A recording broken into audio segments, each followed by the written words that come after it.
Hi అండి. Welcome to our channel. ఇది మౌన హృదయం పార్ట్ 2 అండి. ఎవరైనా పార్ట్ 1 స్టోరీ చూడకపోతే తప్పకుండా వెళ్ళి చూసేయండి. మన ఛానల్లో ఉంది. ఇది ఒక అపురూపమైన ప్రేమ కథ. మీకు పూర్తిగా వివరించబోతున్నాను పార్ట్స్గా. ప్లీజ్ నన్ను సపోర్ట్ చేయండి.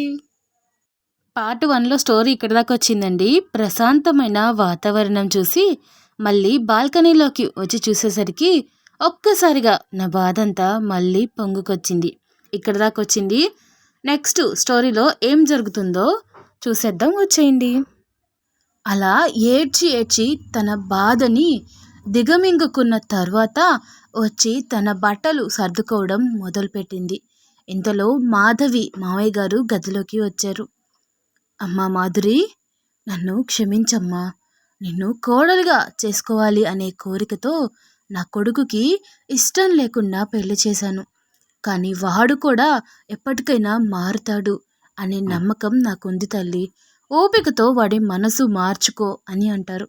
అయ్యో మావయ్య గారు, మీరు నాకు క్షమాపణ చెప్పడం ఏంటి? అస్తవ్యస్తమైన నా జీవితాన్ని చక్కపెట్టి మా నాన్నగారి ప్రాణాలు కాపాడిన దేవుడు మీరు. నేనే ఇంకా మీకు రుణపడి ఉంటాను. తండ్రి తర్వాత తండ్రి లాంటి వాళ్ళు నన్ను ఆశీర్వదించాలి కానీ క్షమించమని అడగకూడదు అని మాధవి అంటుంది. వెంకట్రావు పెంపకం అంటే ఇలా ఉంటుంది అని ఇంకొకసారి నిరూపించావు తల్లి. చల్లగా ఉండు. వాడి మనసు మార్చుకునే ఉపాయం ఆలోచించు అని అంటాడు. సరే మావయ్య గారు అని మాధవి అంటుంది. ఆయనని ఎలా మార్చుకోవాలో నేను చూసుకుంటాను అని అంటుంది. సరే తల్లి, వెళ్ళొస్తాను. నీకేం కావాలన్నా ఈ మావయ్య ఉన్నారు అని మాత్రం మర్చిపోకు అని అంటారు. సరే మావయ్య అంటుంది మాధవి. ఆయన కూడా వెళ్ళిపోతారు. మావయ్య గారేమో ఆయనని మార్చుకోమని చెప్పారు. ఆయన వేరే అమ్మాయిని ఇష్టపడుతున్నారు. అలాంటప్పుడు నేను దగ్గర అవ్వాలి అనుకోవటం చాలా తప్పు. సరే, ముందు ఇవన్నీ క్లీన్ చేస్తా, తర్వాత వెళ్ళి అత్తయ్య గారికి పనిలో సహాయం చేస్తా అనుకుంటూ అక్కడంతా క్లీన్ చేస్తుంది. ఆ తర్వాత ఫోటో ఫ్రేమ్ ముక్కలన్నీ ఏరడం మొదలు పెడుతుంది. ఇంతలో అరుణ్ వస్తాడు. తనని చూసి కోపంగా లోపలికి వెళ్ళబోతాడు. తనని చూసి భయపడిన మాధురి ఫాస్ట్గా క్లీన్ చేయబోతూ ఉంటే సడన్గా గాజు ముక్క చేతికి గుచ్చుకుంటుంది. అబ్బా అంటూ అరుస్తుంది. ఏమైందా అని చూసిన అరుణ్ మాధవి చేతి నుండి బ్లడ్ రావడం చూసి ఫాస్ట్గా వెళ్ళి తన చేతిని నోట్లో పెట్టుకుంటాడు. అరుణ్ని అంత దగ్గరగా చూసిన మాధురి భయంతో చెమటలు కారడం మొదలవుతుంది. ఒక్క క్షణం తను ఏం చేస్తున్నాడో అర్థమయ్యి వెంటనే విసురుగా చేతిని నెట్టేసి, ఏ బుద్ధుందా లేదా? సరిగ్గా చేయొచ్చుగా. నీకేదన్నా అయితే మళ్ళీ మా అమ్మ నాన్న నన్నంటారు నేనేదో చేశానని. ఎక్కడి నుంచి అంటూ కోపాడతారు. సరే అండి, అది మీరు వచ్చారు అని సడన్గా తీయబోతే గుచ్చుకుంది, క్షమించండి అంటుంది మాధవి. సరే సరే, ముందు ఇక్కడి నుంచి వెళ్ళు అని అంటాడు అరుణ్ కోపంగా. సరే వెళ్తున్నా అండి అంటూ వెళ్ళిపోతుంది. బయటకి వచ్చిన మాధవి అరుణ్ మాటలు గుర్తు తెచ్చుకుంటూ వస్తున్న కన్నీళ్ళని ఆపుకోలేక అక్కడే ఏడ్చి పక్కనే ఉన్న కామన్ బాత్రూంలో వెళ్ళి ఫేస్ వాష్ చేసుకొని కిందకి దిగుతుంది.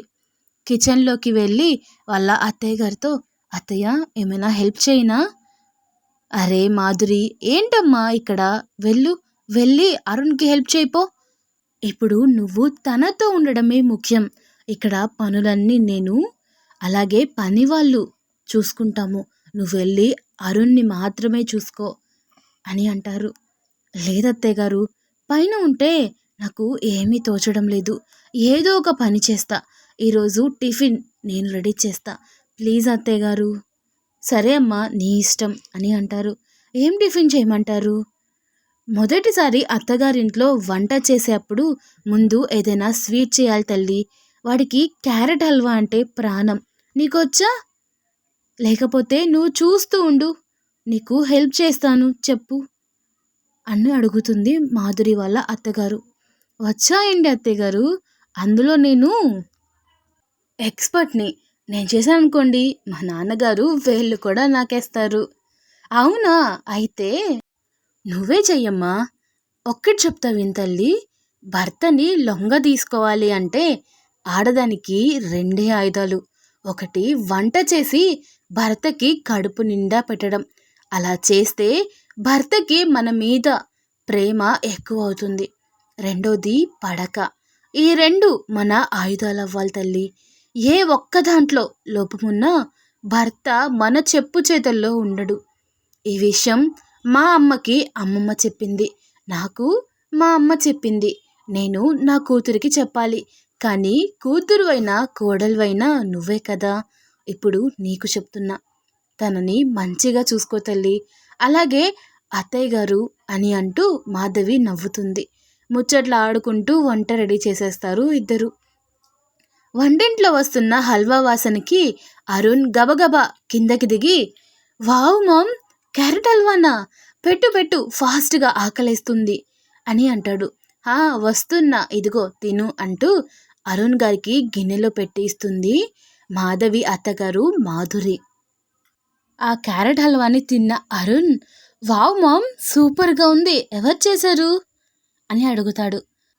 ఇంకెవరు చేస్తారా, మన మాధవి చేసింది అని చెప్తుంది అరుణ్ తల్లి.